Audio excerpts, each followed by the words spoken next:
Pernahkah kita kan suatu saat ada permasalahan, tiba-tiba keluar ide, oh ya.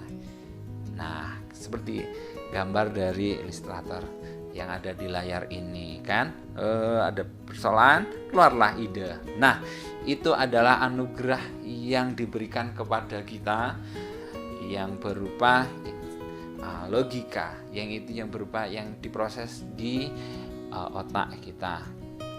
Nah, oke, yaitu kecakapan untuk berpikir secara lurus, tepat, dan teratur. Kita menyelesaikan permasalahan itu ya lebih baik ya menggunakan logika. Bagaimana permasalahan ini, sumbernya dari mana, permasalahan mana, kira-kira ini tepat atau tidak. Nah, seperti itu. Sehingga penerapannya itu digunakan secara luas di bidang komputerisasi tentunya ya.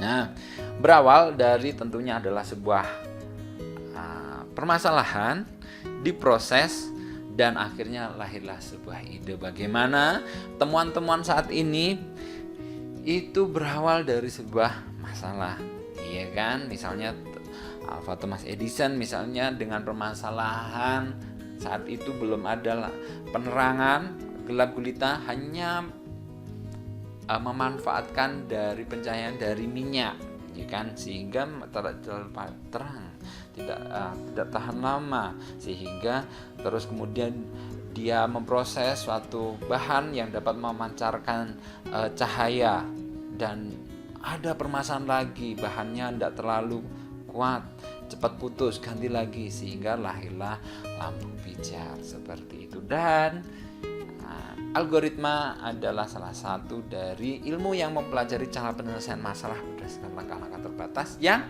logis dan sistematis dengan tujuan tertentu, sehingga dia lebih tertata gitu kan. Oke. Nah, dalam algoritma dalam sebuah pemrograman itu berupa alur pikiran yang tersusun secara sistematis dengan instruksi bahasa yang dieksekusi. Misalnya kalau di pemrograman komputer ini ya, tentunya mungkin gambar yang ditampilkan itu ada sebelah kanan ya, nih layar monitor. Nah, di belakangnya itu sebenarnya ada program-program yang hanya berupa listing atau daftar program yang dieksekusi, sehingga akan tampilkan seperti ini. Oke.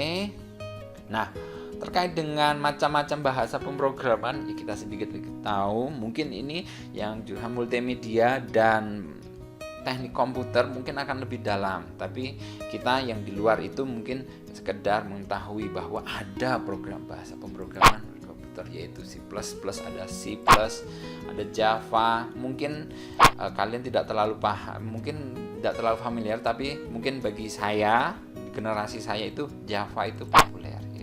Di handphone Nokia dulu ada Pascal, ada Basic. Oke. Nah, penerapan dari algoritma ini sebenarnya kita gunakan ya sehari-hari. Misalnya kamu membuat kue, membuat pakaian, membuat alat musik, pengambilan uang di ATM. Ya, kita mandi, kan ada urut-urutannya sebenarnya ya. Oke, misalnya ini mungkin kalian apakah sudah sering atau sudah pernah manggilnya ke ATM untuk mengambil uang, tentunya tarik tunai ya. Nah, tentunya kalian akan mengikuti alur yang sudah diberikan step by step. Nggak mungkin itu kalian datang langsung keluar uangnya, kan ada banyak proses. Nah, proses-proses ini itu adalah salah satu contoh dari penerapan algoritma. Tentunya datang. Oke, nah mengeluarkan kartu ATM memasukkan kartu ATM ke dalam mesin ATM, terus masukkan PIN, mengetik nominal yang diberikan, mesin ATM mengeluarkan sebelah uang dan mengeluarkan stroke dan mengeluarkan kartu ATM. Oke. Nah, di situ nanti ada istilahnya proses, algoritma, dan pemrosesan. Proses itu adalah kegiatan pelaksanaan algoritma tersebut. Nah, algoritma itu adalah tahapan-tahapan dari proses tersebut. Nah, Oke. Nah, di sini penulisan dari algoritma itu menjadi dua, yaitu pseudocode, yaitu kode atau instruksi perintah yang menyerupai bahasa program tingkat tinggi, dan yang mungkin akan sering kita jumpai yaitu flowchart. Ya, yaitu langkah-langkah yang menceritakan suatu kejadian proses lainnya dalam suatu program secara detail yang dilakukan dalam proses simbol-simbol.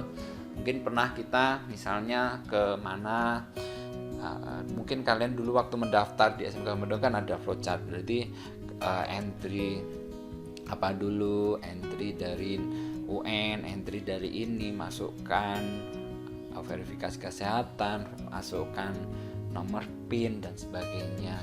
Mungkin kalau pernah kalian ke Samsat yang untuk mengurus perpajakan motor, mungkin ikut orang tua, itu kan ada flowchartnya terkait misalnya mengurus SIM, itu bagaimana flowchartnya, seperti itu. Oke, untuk beberapa simbol dari flowchart yang utama sebenarnya banyak. Ini yang utama saja, yaitu ada awal ataupun akhir ya, titik terminal, ada keluar masuk untuk menyatakan proses input dan output, simbol proses itu persegi panjang, yaitu menunjukkan pengolahan yang dilakukan, dan simbol arus untuk hubungan antar simbol. Contohnya, nah ini yang menggunakan pseudocode yang kita mencari luas segitiga. Yang pertama kan masukkan alas, masukkan tinggi, kita masukkan hitung luas, ya kan? Alas kali tinggi dibagi 2, ya kan? Baru nanti akan hasil berupa luas. Nah, untuk flowchartnya yang pertama adalah kita awali dengan start, masukkan alas, masukkan tinggi. Nah, kita proses yang kotak tadi berupa luas sama dengan dalam kurung alas kali tinggi atau kurung dibagi 2. Oke, baru akan tampil yaitu luas. Kalau sudah selesai, sudah berarti stop. Nah, contoh yang lain mungkin karena SMK kan banyak siswa laki-laki dan suka ngopi. Ya, tentunya kalian pernah berpikir nggak bagaimana cara untuk membuat kopi? Oke, misalnya kita awal dari start, masukkan kopi 1 sendok teh, masukkan gula 2 sendok teh, aduk rata. Oke, coba rasa. Nah, diproses, dicoba, dicicipi. Nah, hasilnya bagaimana? Sudah manis atau belum? Jika belum, di sini biasanya belum. Nah, tambahkan 1 gula, 1 sendok teh. Nah, aduk rata, coba lagi. Apakah sudah? Jika sudah, kopi siap disajikan, selesai. Jika belum, balik lagi proses. Tambah 1 sendok teh, diaduk rata, coba hasilnya bagaimana. Seperti itu ya. Oke, mungkin pelajaran kita terkait dengan logika dan algoritma sudah selesai. Nah, kalian silahkan untuk melakukan pendalaman materi dengan mengerjakan tugas yang telah disediakan di link. Kalian silahkan membuat flowchart terkait dengan kegiatan. Ya, nanti mungkin apa yang harus dibuat flowchart, nah itu ada di link yang telah diberikan oleh Bapak Ibu guru. Nah, semoga bermanfaat dan tentunya tetap semangat untuk belajar, dan silahkan untuk mengerjakan pendalaman materinya. Akhir kata dari saya, Assalamualaikum warahmatullahi wabarakatuh. Terima kasih.